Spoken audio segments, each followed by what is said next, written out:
a dit homme de peu de foi. Je vais vous dire une chose qui peut vous choquer, pasteur. Excusez-moi, je peux essayer.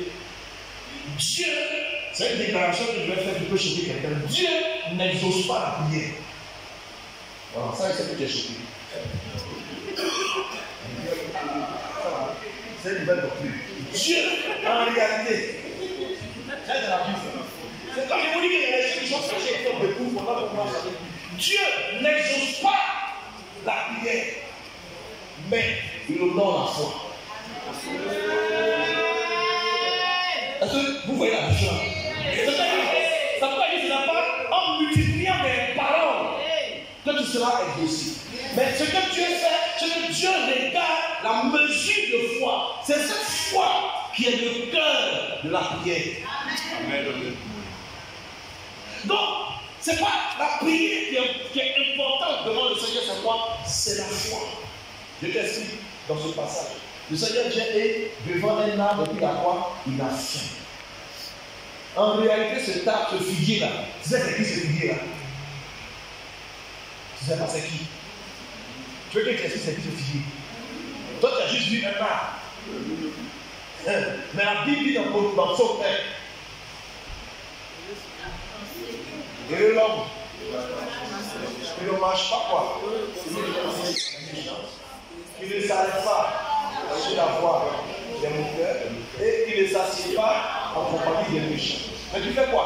Mais qu'il trouve son plaisir dans la loi de l'Éternel et qu'il en médite jour et nuit. Il est quoi? Il est semblable à un arbre planté dans le feuillage du coin et qui porte son fruit en son temps. La Bible, tout ce qu'il fait lui réussit. Comprends l'image. Le Seigneur a faim de quoi? De ta foi.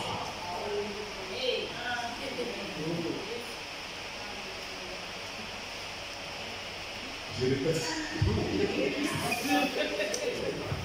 Le Seigneur a faim de quoi? De ta foi. La Bible dit qu'il est le chef.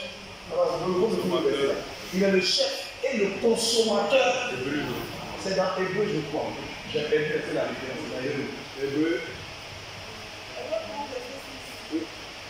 Le consommateur de la foi.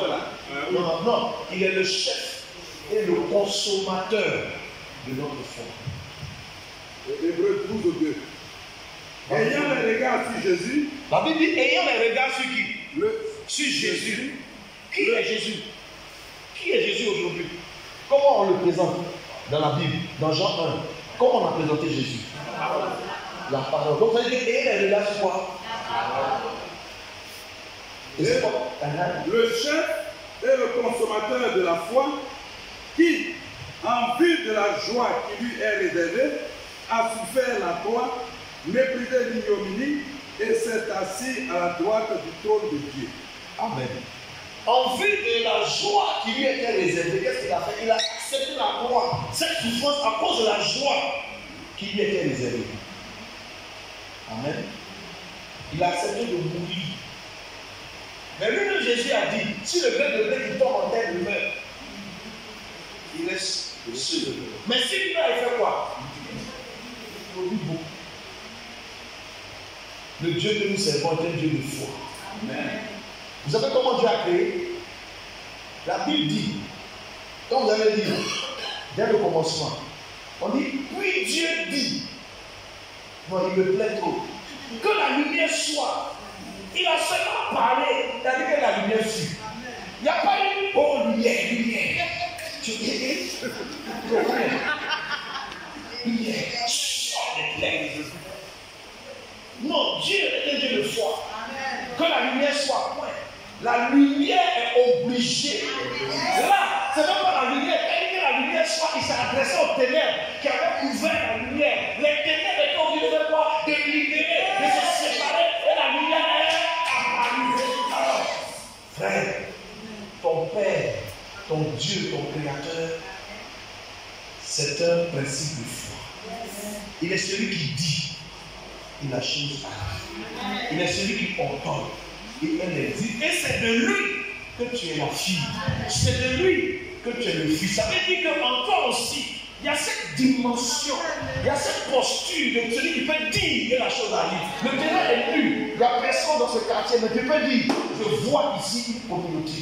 Je vois ici une église. Cette chose naît en toi, personne ne voit. Toi, ceux qui portent la chose. Si les gens ne croient pas, ce n'est pas un problème. S'il y a les moyens ou pas, ce n'est pas un problème. Mais toi, tu sais en qui tu as cru. Il y a quelque chose que tu as vu. Pourquoi? Parce que ton père est un Dieu de foi. Toi aussi, tu es un Dieu de foi. Tu es un fils de foi. Un fils de foi. Ça peut aller. Donc, il vient devant l'arbre, il voit les feuilles, mais il ne voit pas quoi? Le fruit. Il y a beaucoup de paroles quand il écoute. Si tu vois le schéma, mais il n'y a pas quoi? La foi. Il n'y a pas la foi. Et la foi vient d'où? De ce qu'on entend. Et ce qu'on entend vient d'une parole de Christ. Ce qui veut dire qu'en réalité, la prière consiste beaucoup plus à venir faire quoi? Si on lit, la foi vient de ce qu'on attend. Donc, et j'ai besoin de la prière, c'est le terrain où la foi s'exprime. C'est ce principe qu'il faut comprendre. Il y a ton voisin, je travaille avec Dieu. Un de mes pasteurs qui nous a enseigné ça dimanche. Il dit qu'il n'est pas au service de Dieu, mais il travaille avec Dieu. Ça nous a choqué, mais il avait expliqué la chose. Ça m'a choqué, mais j'ai capté la puissance. Frère, Dieu compte sur toi pour que la foi puisse pousser sur toi. Et lui, ça prend du temps pour faire quoi? Pour consommer. Ce qui veut dire que quand il voit la foi, tu n'as plus de foi à faire. Pourquoi? Parce qu'il cherche où il y a un fruit. Et son fruit là, c'est la foi. Comprends ça comme ça ce soir. Je donne juste cette image pour introduire ce que je vais vous dire. Amen. Est-ce que quelqu'un comprend ce que j'avais dit là? J'avais dit, vous avez bien compris? Où est la foi? Quand tu rentres le soir à la maison, quand tu as et puis la facture, tu regardes. Où est la foi? Tu regardes la facture te regarde. Tu regardes la facture te regarde. Tu regardes la facture te regarde. Tu regardes ta poche te répond. Ne compte pas sur moi. Tu regardes, la facture est là. Or, la même Bible nous dit, dans Habakkuk,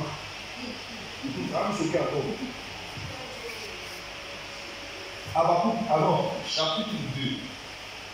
Quelqu'un peut lire pour moi Habakkuk chapitre 2, verset 1.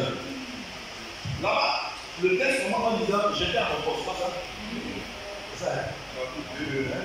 Si j'ai répondu moi. J'étais à mon poste. J'étais à mon poste et je me tenais sur la tour. Je veillais pour voir ce que l'Éternel me dirait et ce que je répliquerai après ma plainte. Verset 2. L'Éternel m'adressa la parole et il dit, écris la prophétie, grave-la sur des tables, afin qu'on la lise couramment. Verset 3. Car c'est une prophétie dont le temps est déjà fixé.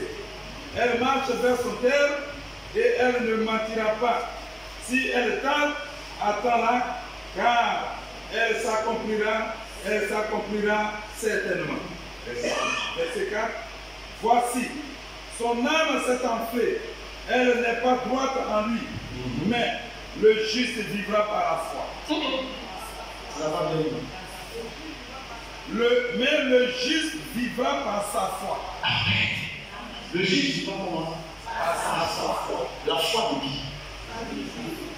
Non, ne dis plus j'ai la foi. Quand tu dis j'ai la foi, la foi, non. Il faut dire ma foi. Je vais pas te dire à quelqu'un ma foi. C'est à toi qui est. Quand tu as accepté Jésus dans ta foi, tu as donné quoi? Une mesure de foi. Qui connaît quand on dit une mesure de foi, non? C'est la plus petite unité. Est-ce que vous savez qu'en matière de foi, la plus petite unité de foi, vous savez c'est quoi? Le grain de sénévé. Il n'y a pas son plus petit. Donc, dose de foi que Jésus t'a donné. Même si que toi, il t'a rien donné. Jésus, il m'a rien donné. Moi-même, depuis que j'ai accepté là, je suis là, les autres avancent, moi je n'avance pas. On dirait que ma vie, quand tu as accepté Jésus, c'est vrai. Peut-être à d'autres, il a donné 2 mesures, 4 mesures, ils ont les capacités de chacun, mais à toi au moins, tu as donné quoi? Une mesure. Maintenant, c'est même Jésus dit, si vous aviez la foi, comme ce grain de sénévé, la plus petite mesure, vous pourriez dire à cette montagne quoi? La foi. Ce qui veut dire que chaque enfant de Dieu qui a donné sa vie à Jésus a la capacité déjà en lui de faire quoi? De déplacer la montagne. Tout ça, en manifestant la foi. C'est la plus petite mesure. Si quelqu'un a 2 mesures, 3 mesures, si quelqu'un bâtit sa foi dans les Écritures, c'est pourquoi la Bible dit que la foi vient d'où ça? Ce qui veut dire que le chrétien qui veut être un bon prieur, c'est qu'il fait quoi? Il cherche à faire quoi? Entendre avant de parler. Pourquoi? Il veut entendre une parole qui vient de Dieu, qui va faire quoi? Augmenter sa foi. Et avec cette foi-là, il pourra faire quoi? Il pourra prier. Et c'est même plus des prières, ça devient un partenariat. Tu fais maintenant des déclarations. Je commande et j'ordonne. J'établis. Je casse et je détruis. Je plante. C'est ce que le prophète disait. Arracher, planter, abattre. C'est pas compliqué. Voilà, analysons ce que Habakkuk a dit. Il dit, j'étais à mon poste. Je pose la question. Est-ce que tu es à ton poste? Allons-y. Tu n'es pas à ton poste? Non. Comment on va dire ça? Il dit, j'étais à mon poste. Et puis il dit, j'étais où ça? Je me tenais où ça? Sur la tour. Ce qui veut dire qu'il y a un endroit. Il y a un endroit qui est ton poste. Toi, où est ton poste? Quand tu dis que tu veux prier là, tu es où? Vrai, en gros, dis-moi la vérité. Dis que tu veux prier là, tu es en gros. Chacun doit avoir cet endroit particulier. Et le Seigneur peut dire dans Matthieu 6, si tu veux prier, fais quoi? Non, il a parlé d'un lieu secret. Il y a un endroit que chacun a où il développe cette intimité avec Dieu. Pour toi, là, c'est où? Il faut bien écouter. C'est ma question. Toi, ton poste là, c'est où? Ça peut être peut-être. Bon, moi, c'est au bord de mon lit. C'est mon bord de lit. Il ne faut pas parler. Dès que je suis assis là, le ciel est ouvert en même temps. Je vais t'expliquer. Oh, sinon, moi, ma femme, son poste où Dieu, où on a ouvert le ciel ouvert pour elle là, elle est assise sur le WC. Quand elle est là, pourquoi il a dérangé? Chacun doit avoir un endroit où il sait que quand il est positionné là, le ciel est ouvert. Ton problème, c'est ça, tu n'as pas d'endroit, tu n'as pas de lieu. Tu sais pas ce que c'est. Quand tu commences à prier n'importe où, avant que tu viennes prier, si tu sais qui a parlé là avant toi,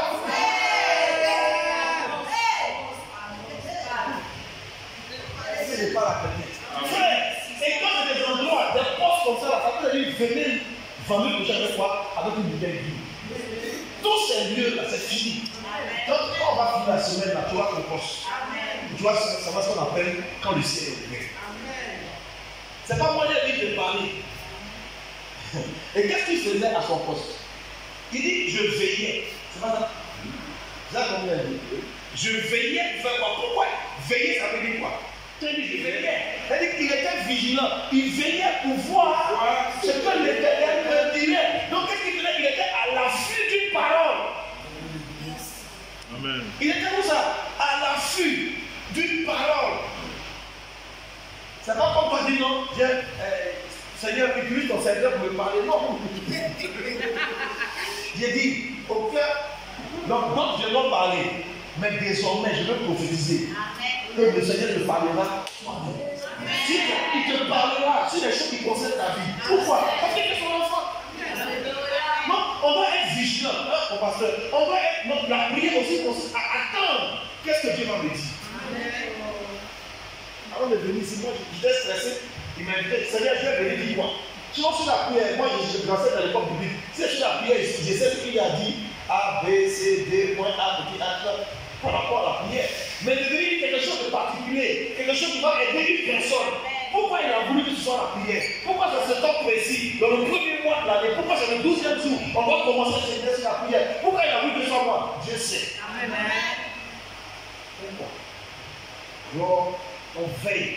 Et c'est quand vous êtes le psaume 1, il dit heureux cet homme qui fait quoi? Pour tout son plaisir à quoi? À méditer la parole. Et il était vigilant au milieu de cette parole, au milieu de tous ces versets, au milieu de toute cette écriture. Seigneur, où est la parole que je conseille? Quand je suis en train de lire, Seigneur, décode pour moi, parle-moi au travers de l'écriture. Pas n'importe quelle parole, une parole qui viendra pour faire quoi? Pour augmenter quoi? Ma foi.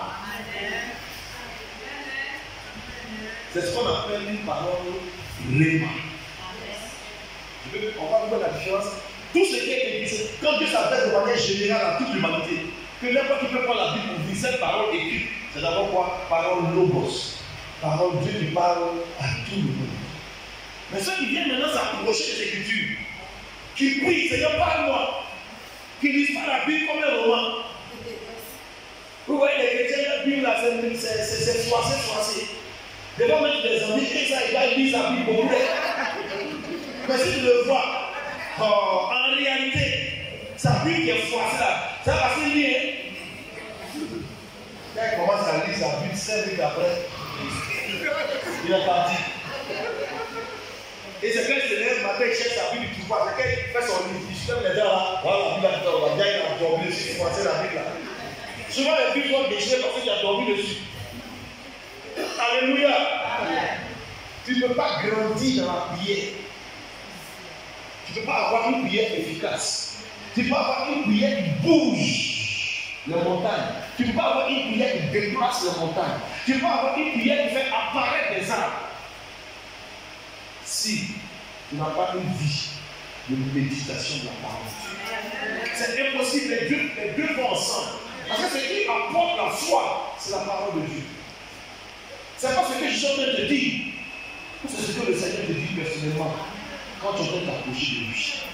Le Seigneur dit également, Matthieu 4, que l'homme ne se donnera pas seulement de pain, mais de quoi? Mais de toute parole. Tu sais que ça produit cette nourriture qu'on appelle la foi. Alléluia. Et le Seigneur me dit, quand c'est dit qu'on demandait, apprends-nous à prier. Je crois que c'est Matthieu, qu'est-ce qu'il a dit? Quand il dit, dans la prière qu'il a enseigné, il a dit, donne-nous quoi? Donne-nous quoi? Toi, tu as compris quoi? Donne-nous notre pain quotidien. C'est-à-dire que chaque jour, il y a une révélation de Dieu pour toi. Chaque jour, il y a une révélation de Dieu pour toi qui va nourrir ta foi. En fait, chaque jour, j'ai besoin d'un rima. Chaque jour, j'ai besoin d'une parole du Seigneur. Pour que je sorte de ma maison, j'ai une parole qui m'oriente dans la journée. Qu'est-ce que Dieu t'a dit ce matin? Tu ne fais rien avec ton parole ce matin. Parce que tu n'entretiens même pas ça. C'est que ce qui entretient la foi que tu as reçue, c'est de méditer la parole. Et ta foi grandit. Mais tu n'entretiens pas. Moi, au matin, Dieu m'a parlé dans sa parole. En venant aussi, Dieu m'a parlé dans sa parole. Donc, je suis assis là, la foi est remplie. Et quand un apporte du fruit, ça attire qui? Ça attire le Seigneur. Il vient vers toi. Quelqu'un n'a jamais vu cet esprit. Tout le temps, tu es là, on dit que quelqu'un te réveille. Bon, il n'y a pas encore vu le fruit. Tu sens que tu vas prier. Le sommeil quitte tes yeux. Tu ne fais pas exprès. Le truc est que tu es là. Et souvent la prière, quand ce n'est pas seulement parler, quand il est là, tu sens sa présence, c'est ta simple adoration. Je vais t'expliquer. Tu commences à l'adorer simplement. C'est comme s'il est à côté de toi et tu sais que c'est pour lui que tu es là. Et que je parle à quelqu'un. Tu sais qu'il y a des situations sur lesquelles tu ne présentes pas d'abord tes besoins. Non, c'est pas ça qui est d'abord important. Ce qui est d'abord important, c'est sa personne. Sa personne glorieuse d'aimer. Il y a une intimité entre lui et moi. Il y a quelque chose que je porte en moi qui a envie de manger. Je lui donne cette foi. Parce que c'est une conscience dans cette écriture. Dieu conscience en moi. Il y a cette intimité. Et lui, il sait ce dont j'ai besoin. Frère, il y a des situations sur lesquelles je ne prie plus. Parce qu'il a dit, recherchez premièrement, lui a donné une priorité, premièrement moi, le royaume de Dieu et sa justice et tout le reste, frère. Il y a des choses qui doivent te suivre, la bénédiction doit te suivre. Pourquoi c'est toi qui cours derrière la grâce? Pourquoi c'est toi qui cours derrière la faveur? Pourquoi c'est toi qui cours derrière la bénédiction? Non,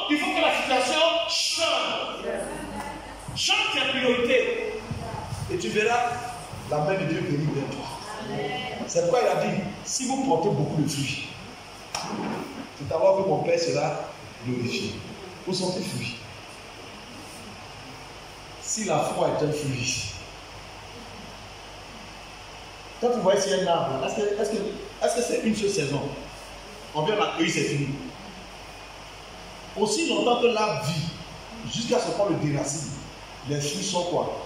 Toujours en train de venir saison après saison. C'est pas la foi ne finira jamais en toi. Laisse-moi te dire une chose, frère. Tu n'as pas encore touché toute la plénitude de Dieu. Tout ce que Dieu veut faire avec toi, tout ce que Dieu est capable de faire avec toi, tu n'as pas encore touché. Pourquoi? Tu n'as pas encore élevé ton niveau de foi. Et quand la foi est là, il y a des situations sur lesquelles tu ne pries plus. Et que tu commences, ce n'est plus une prière. Maintenant tu commences à parler comme Dieu parle. Il a regardé le filier, une seule phrase. Que plus jamais fruit ne laisse de toi, point, c'est fini. C'est parti. À l'instant. Il n'a pas de doute dessus. Seigneur, je ne sais pas s'il parle à quelqu'un ce soir. Je ne dis pas de ne pas prier, mais prie. Mais dans ton moment de prière, ce que tu dois chercher à construire, ta foi. Dans ce moment de prière, qu'est-ce que Dieu dit? Écoutez. Quand maintenant Habakkuk a entendu la prophétie, il dit je veillais. Qu'est-ce qui s'est passé? Et maintenant, on dit voici maintenant quoi? Écrit. C'est qu'il attendait. Dieu lui dit maintenant ce que je vais te dire, il a fait quoi? Écrit. Pourquoi on la lise couramment? C'est une prophétie. Donc voici une parole qui est venue. Et cette parole a bougé en lui la foi. Ah, et voici une parole qui a écrit là. Qui d'entre vous à qui Dieu parle et qui prend note?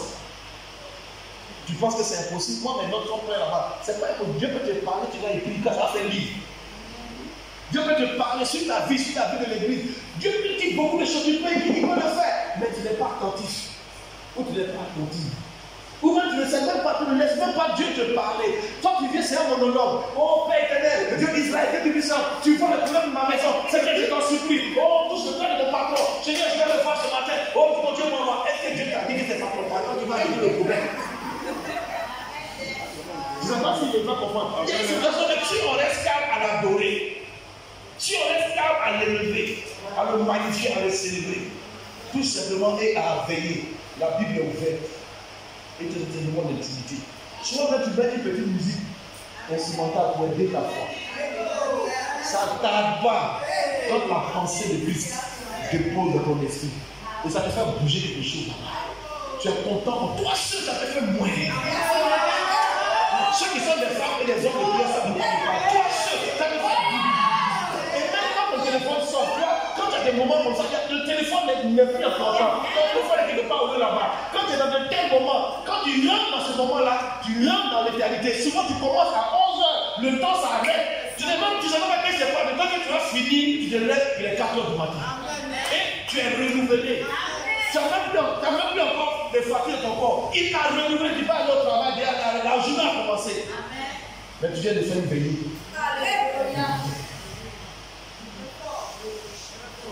Parce que je parle à toi. Dans ce moment-là, où est ta foi? Comment tu vis ta foi? Et maintenant, quand il a dit, écrit cette parole, et puis il dit, tiens, fais quoi? Attends-la. Car elle s'accomplira. Elle s'accomplira certainement. Donc les paroles que nous recevons dans un tel moment, quand tu les reçois et que tu les proclames, elles s'accomplissent. Même si elle t'a dit, la foi te demande de faire quoi? T'attends patiemment. Ouais, Dieu n'est pas pressé. La prophétie ne court pas. La prophétie marche. Et puis la prophétie marche avec élégance. Frère, quand Dieu t'a parlé, que tu as reçu, que Dieu te dit, c'est lui. C'est tout la peine de dire, c'est quelqu'un d'autre. C'est lui. Est-ce que je parle à quelqu'un? Quand Dieu dit, voici la chose, c'est fini. Je ne dis pas que c'est rentré dans mon congolo là, que j'ai compris que c'est Dieu. C'est terminé à cause de cette chose. J'aime écouter.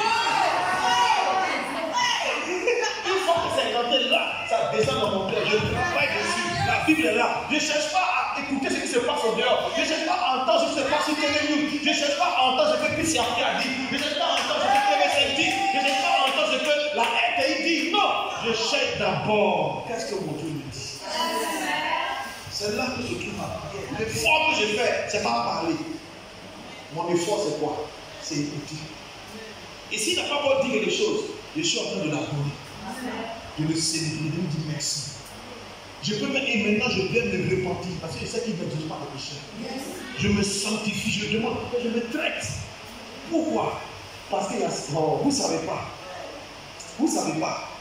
Quand une femme vient, elle est sale, son mari ne peut pas aller avec elle. Elle-même elle sent qu'il faut qu'elle aille se nettoyer d'abord. Si je parle à une femme, vous me dites qu'il faut. Tu travailles, une femme qui travaille dans la poissonnerie.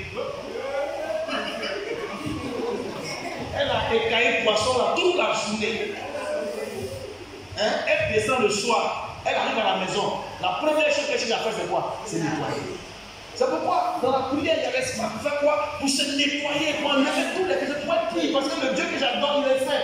Tant que tu n'as pas fait ça, tu ne peux pas voir sa gloire. Tu n'as même pas entendu sa voix. Est-ce que je veux te parler avec elle? Ce soir, c'est cette image. Ta foi est quoi? Comme un fruit. Et lui, il est quoi? Il est le consommateur. Hébreux 12:2. Ayez le regard fixé sur quoi? Sur Christ, la parole de Dieu. Pourquoi? Parce que lui, il est le chef et le rémunérateur de notre foi. L'autre version dit c'est lui qui amène notre foi à sa perfection. C'est lui qui bâtit ta foi. Où ça amène? Elle est le regard sur lui. Mais tu as le regard sur Christ. Et Christ qui bâtit ta force. Christ qui te dit il va avoir bon. Ton cœur fait quoi? Voilà l'église aujourd'hui. Tes regards sont fixés sur News, Abidjan News, tu fais quoi? Opéra News. Tu vas, mais tu n'as aucune nouvelle du royaume, tu as que les nouvelles de la terre. Mais les nouvelles de la terre vont te bâtir une sorte de foi qui va envoyer l'incrédulité et le doute. Et ça n'a même pas duré, tu vas vouloir ramasser des bagages pour fuir. Le pays est bizarre. Mais quand tu attends les nouvelles qui viennent du royaume, ton Dieu te dira. Reste ne bouge pas. Tu comprendras que peu importe si les bonbons, peu importe si les microbes ont encerclé le quartier, c'est que si mon Dieu est avec toi. Parce que je pourquoi? Parce que tu as une communauté qui sait ce qu'il t'a dit. Et ce qu'il t'a dit là, ça prend le temps. Quand Dieu parle, la parole marche. Alors, qui a reçu la parole de Dieu? Que Dieu te bénisse alors. Je parle. C'était juste pour introduire vos propos. Quelqu'un comprend ce soir qui n'est plus n'importe qui. J'ai décidé de changer ma perception de la chose. J'ai la parole de Dieu. Il y a des gens qui les voient, ils sont appuyés, ils sont gonflés. C'est pourquoi ils sont gonflés. En fait, je connais le ministre, je connais le président, je suis l'ami intime du maire, je suis le protégé des terres. Il vient à rien, mais il a seulement la connaissance de cette personne et il a aussi les promesses que cette personne lui a dit. Je m'occupe de ton école. Je m'occupe de la nourriture. Je m'occupe de ton voyage. Le gars, lui, c'est fini, quand il sort de là, il est tellement dans la joie. Le gars a parlé. Il m'a donné sa parole. Je sais où je vais rentrer avec sa parole. Ou bien, et moi j'ai reçu la parole du Dieu Tout-Puissant, le Maître, le Créateur de l'univers. Et puis je l'ai joué. Et non seulement je l'ai reçu, il me dit que c'est un pouvoir. Il dit à tous ceux qui l'ont reçu, il leur a donné le pouvoir. Ah, et je suis devenu enfant de Dieu. Je ne joue pas avec cette qualité. Je ne joue pas avec cette qualité. Frère, l'heure n'est plus à dormir. L'heure n'est plus à dormir. Les temps sont durs. Notre Seigneur revient bientôt. Et nous devons acter son retour. Nous devons faire tout pour accélérer son retour. Frère, Jésus ne va pas venir chercher une église pauvre. Il ne va pas chercher une église maigrichonne, une église en déliquescence, une église malade. Non, il viendra chercher une église glorieuse. Il veut dire que comme nous sommes dans l'heure de son retour, les temps qui viennent, Dieu va glorifier son nom. Dans nos assemblées, beaucoup de personnes vont commencer, n'est-ce pas, à manifester cette foi. Beaucoup de personnes vont commencer à avoir le désir de se sanctifier parce que Jésus revient bientôt et le Seigneur va opérer de grands miracles par des personnes qu'on ne connaît pas. Pourquoi? Parce qu'elles vont manifester la foi. Et il a dit quand le Fils de l'homme viendra, il n'a pas dit est-ce qu'il va trouver la prière, il va trouver tout quoi. Quelqu'un a vu ce passage, quand le Fils de l'homme viendra, trouveras-tu de la foi? Or, quand vous lisez, c'est dans Luc 8, Luc 18, où il parlait, il donnait une exhortation sur la prière. Afin que les gens prient sans cesse, sans se relâcher. C'est par rapport à une femme veuve, que le juge avait bougé, et les gens avaient bougé, et elle n'avait personne pour la défendre. Luc 18. Et donc, elle a importuné le juge, elle allait le trouver chez lui à la maison, au parking, partout, jusqu'à lui dire vraiment, si je réponds le problème de la femme, hein, elle ne va pas me laisser dormir. Et on dit qu'il a dit cette parabole-là pour leur montrer qu'il faut toujours prier et ne jamais se relâcher. Mais quand le verset qui suit, il dit, quand le Fils de l'homme reviendra, il n'a pas dit est-ce qu'il va trouver la prière. Pourtant, il exhorte sur la prière. C'est pas si vous voyez la chose. Hein. Il exhorte sur la prière. Mais il dit quand il va venir, est-ce qu'il va trouver quoi? La chose la plus importante, la foi. Donc je vais m'arrêter là. Que Dieu vous bénisse.